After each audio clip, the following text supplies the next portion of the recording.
I once met a man who kept a secret list of people he hated. Not on paper, not in a file, in his head. A running tally of every slight, every insult, every time someone made him feel small. The list had names, dates, locations, even the exact words that cut him deep. I found it by accident. He'd left his phone unlocked on the kitchen counter. Calendar notification popped up. Reminder, do not forget to hate Mark. Tomorrow. 4:30 p.m. I froze. Then I reached for my own phone. I scrolled through my call log, my messages, my social media. Had I done the same? I opened my notes app, typed, people I hate, nothing. Just a blank page. That's when I realized my brain doesn't keep a list like that. And that scared me. Most people do. Not consciously, not maliciously. But the brain has a built-in grudge tracker, a psychological cheat code designed to remember every person who ever wronged you. Why? Because hatred, in small doses, is a survival tool. It sharpens your focus. It keeps you alert. It makes sure you never trust that person again. But here's the twist: your brain doesn't just remember the bad. It rewrites the story. It twists the facts. It makes the insults bigger, the slights sharper, the betrayals deeper than they really were. And that's the secret. The list isn't about the other person. It's about you. I met the man with the hate list at a cafe in downtown Chicago. He was in his late 40s, salt and pepper beard, fingers drumming on the table like he was counting down to a deadline. He ordered black coffee, no sugar, no cream, just bitter. Just like the taste of revenge he'd been nursing for years. His name was Daniel. He told me the story over 2 espressos and a slice of lemon cake that sat untouched. Daniel had a business partner, a man named Greg. They started a software company together 10 years ago. Greg was the ideas guy. Daniel was the numbers guy. They were partners. Then they weren't.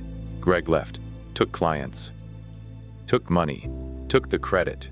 Daniel lost everything, or so he thought. But Daniel didn't just lose his business. He lost his sleep, his appetite, his trust in people. Every time he saw Greg's name on LinkedIn, his jaw clenched. Every time someone mentioned Greg in passing, his pulse quickened. He started noticing Greg everywhere, in the grocery store, on the train. Once he swore he saw Greg's face in a crowd at a baseball game. Daniel pulled out his phone, opened his notes, scrolled through the list. Greg's name was at the top, with a date, a location, and a single word in all caps: traitor. That's the micro payoff. Your brain doesn't just remember the insult. It ranks it. It labels it. It turns the person into a category: threat.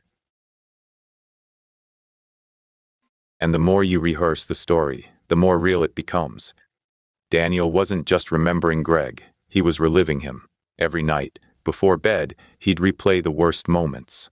The betrayal, the theft, the lies. He visualized Greg's face. He heard Greg's voice. He felt the anger rise in his chest like a physical wave.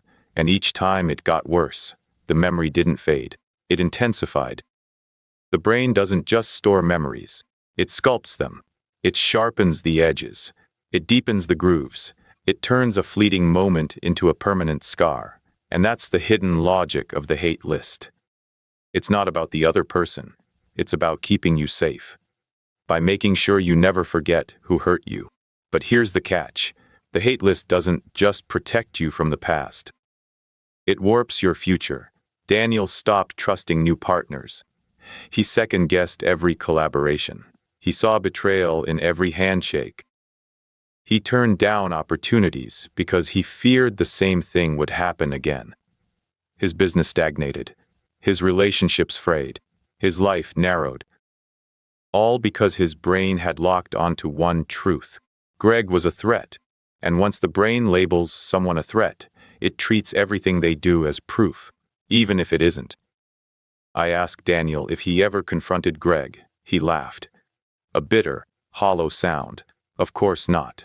Confrontation would mean admitting the betrayal mattered, that Greg still had power over him, that the wound was still open. So he kept the hate list, kept the anger, kept the vigil. But here's the thing about hate lists. They're not about the other person. They're about the holder. The more you rehearse the story, the more you become the story. The hate list doesn't protect you. It consumes you. I left the cafe that day with a question burning in my mind. What if the hate list isn't about the people you hate? What if it's about the person you're becoming? I walked back to my apartment in the late afternoon sun. The streets were alive with noise. Car horns, laughter, the clatter of dishes from a nearby restaurant.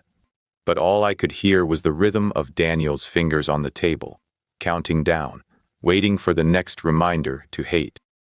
That night, I tried something. I opened my phone, scrolled through my messages, my calls, my social media. I looked for patterns, for names that made my pulse quicken, for words that stung, for moments I'd replayed in my head too many times. And I found them. Not a list, not a tally, but a pattern, a rhythm, a mental playlist of grudges I'd been rehearsing without realizing it. My ex who ghosted me after a year, the coworker who took credit for my idea, the friend who canceled plans last minute too many times. I didn't have a hate list, but I had a mental ledger. A running score of who owed me what, and each time I replayed the memory, the debt grew larger. So I did something radical. I deleted the memories, not the facts, not the lessons, but the emotional charge. I stopped rehearsing the story. I stopped reliving the insult. I stopped letting the past dictate my present. It wasn't easy. The first few days, I caught myself. My fingers twitched. My jaw clenched. My mind wandered back to the betrayal. But each time I redirected, I focused on the present, on the people who mattered, on the moments that made me happy. And slowly the list faded, not because the insults disappeared, but because I stopped feeding them. Daniel's story didn't end that day. He still has the hate list. He still sees Greg in crowds. He still rehearses the betrayal. But he started to notice something. The list is getting shorter. The entries are less vivid. The anger is less intense. It's not gone, but it's changing. And that's the secret of the hate list. It's not permanent. It's not unchangeable. It's a story. And stories can be rewritten. The brain's grudge tracker is a survival tool. But like all tools, it can be misused. It can turn a momentary insult into a lifelong wound, a single betrayal into a decade of anger, a person into an enemy. But here's the truth.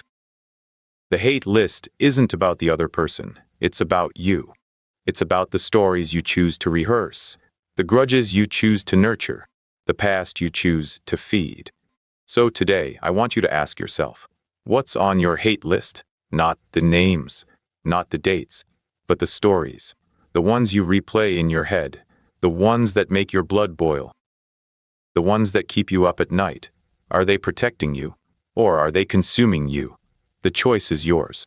The list is yours. But the story?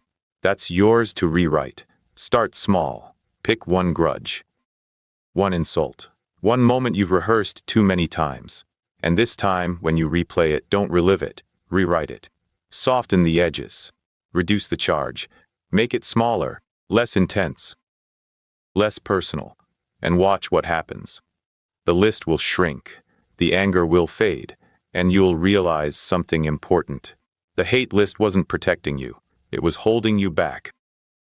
And the person you needed to forgive, it wasn't them. It was you.